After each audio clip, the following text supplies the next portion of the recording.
Hello folks, and welcome to today's Innsmouth excursion. I'm Rob Poyton of the Innsmouth Book Club, and today I'm in Bedford. Now I'm at a site that I didn't know existed until a couple of weeks ago. That's quite strange when you consider I've lived in the area for about 15 years now, and this site is literally 5 minutes walk from the town centre, and the site itself covers 37 acres of land. I'm at Foster Hill Road Cemetery. Now, the story that sparked my interest in this place, well, I'll tell you that a little bit later on. But first of all, let's look at the history of the site. Victorian England had a problem with its dead. Over the course of the 19th century, the population of the UK virtually doubled, and a lot of people, of course, were moving into the new urban areas as a result of the Industrial Revolution. As you can imagine though, life expectancy was still quite low. For the average person it was somewhere in the 40s, and even lower for the poorer people. So of course the small parish churches and graveyards simply couldn't cope with the amount of dead. So what would happen is that coffins would literally be stacked inches from each other in a single plot. Also, it was very common for people to be disinterred, their bones or corpses removed and put all together in other sort of communal plots. There are quite lurid descriptions from the time about that process. Indeed, if you think you've got a bad job today, if you go and read some of those about what the grave diggers did, literally tying ropes around corpses' necks and heaving them out of the ground, then breaking them up to bury somewhere else. The coffins would be smashed up and sold as firewood to the local poor people. As well as that, there would be a lot of health issues associated with this overcrowding. It is said that miasmas would gather around the graveyards, causing all sorts of noxious stench. Disease was spread. Of course, water would also run through the cemeteries, sometimes even into the local water supply. The richer members of society paid to be buried in what were known as cemetery gardens, but of course that wasn't accessible to the bulk of the population. So this became a huge problem, and thanks to the efforts of, among others, a chap called Edwin Chadwick, who we can only wonder if he's related to our very own John Chadwick. Due to the efforts of him and others, in 1850 they passed the Metropolitan Interment Act, and that paved the way for these huge metropolitan cemeteries, the most famous of which were in London, of course, what were known as the Big Seven. So Kensal Green, Highgate and so on. Also, where I grew up in London, there was a City of London cemetery where most of my family are laid to rest, and there was even an Acropolis railway that ran out to Brookwoods in Surrey. So these huge spaces were set aside to bury the dead. This site, Foster Hill Road, was originally called Bedford Cemetery.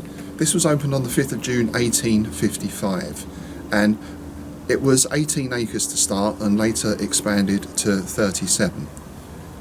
The first burial here was a 2-year-old child named Ellen Tatchy, and the second burial and the first burial to receive a headstone was 5-year-old Elizabeth Jane Clayton. It is quite sad and quite telling that out of the 27 initial burials here, 16 were children aged 5 and under. Obviously the infant mortality rate was very high back then.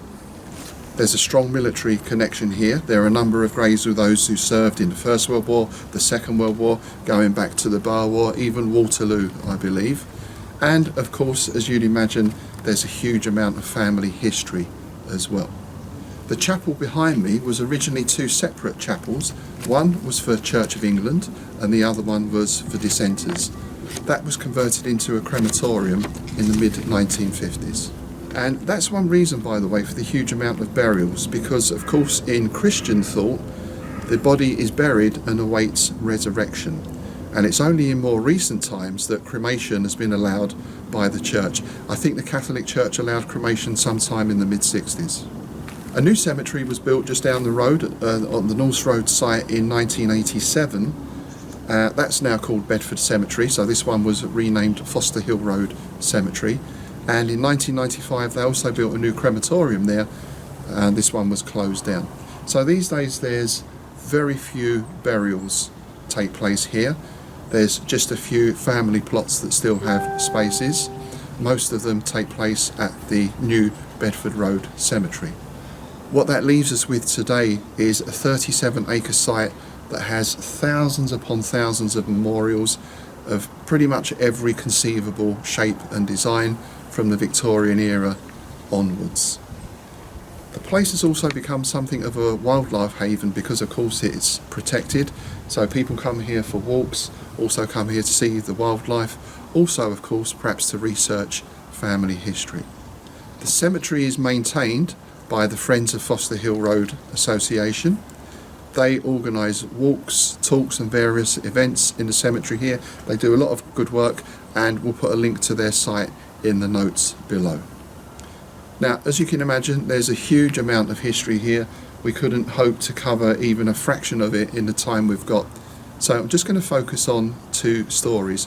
One is very well documented, and the other one is that story I mentioned at the beginning that first drew my attention to this cemetery. The most notorious event associated with this cemetery is what is known as the tennis lawn murder, which took place in 1883. It was on the evening of the 17th of July. A group of friends were playing tennis on a private court at the rear of the Ship Inn public house just round the corner in Cuthbert Street. The party included Miss Eleanor Mackay, who was aged about 20, and a chap called Lieutenant Hubert Wigram V.C. Vere, who was aged 22, came onto the court, drew a revolver, shot her in the chest, and then shot himself. In his coat pocket they found a photo of Eleanor and also a letter to his mother. It seemed that Vere had an infatuation with Eleanor, and this affection was not reciprocated. Apparently he came to the tennis court once, saw she was there and went away, returned again and went away, then came a third time, went into the Ship Inn, ordered a brandy which he drank, and then walked out to the court, killed Eleanor and then killed himself. So obviously this was a big shock for Bedford society at the time, Victorian society, and both of them are buried here. So Eleanor has this family monument and Hubert is buried close by. So the story that brought my attention to this cemetery was of a local police officer friend who was visiting the cemetery here with a colleague, and the caretaker told him of this experience that he'd had a few times of seeing a spectral lady in white gliding down the hill just here. And he also told about he'd had an assistant caretaker who'd joined the staff. He had his first day, everything went fine. He was here after dark and he also saw the lady and basically never came back to work after that, and who can blame him? Now, I've not been able to find any other information about this story. At some point hopefully I'll get to talk to the caretaker myself, but if anyone out there has heard of this, or if anyone has more knowledge about this event, then please do get in touch and let me know. As far as I can tell, that's the only paranormal event that has occurred here. I've done some research and not been able to find anything else, but once again, if you do know of any local stories, or if there are any local sites you'd like me to visit, then please do drop me a line. So that concludes our excursion to Foster Hill Cemetery. Incidentally, just one correction, it's actually Friends of Bedford Cemetery who maintain the grounds now, and as I said, I'll put a link in to their site in the notes below.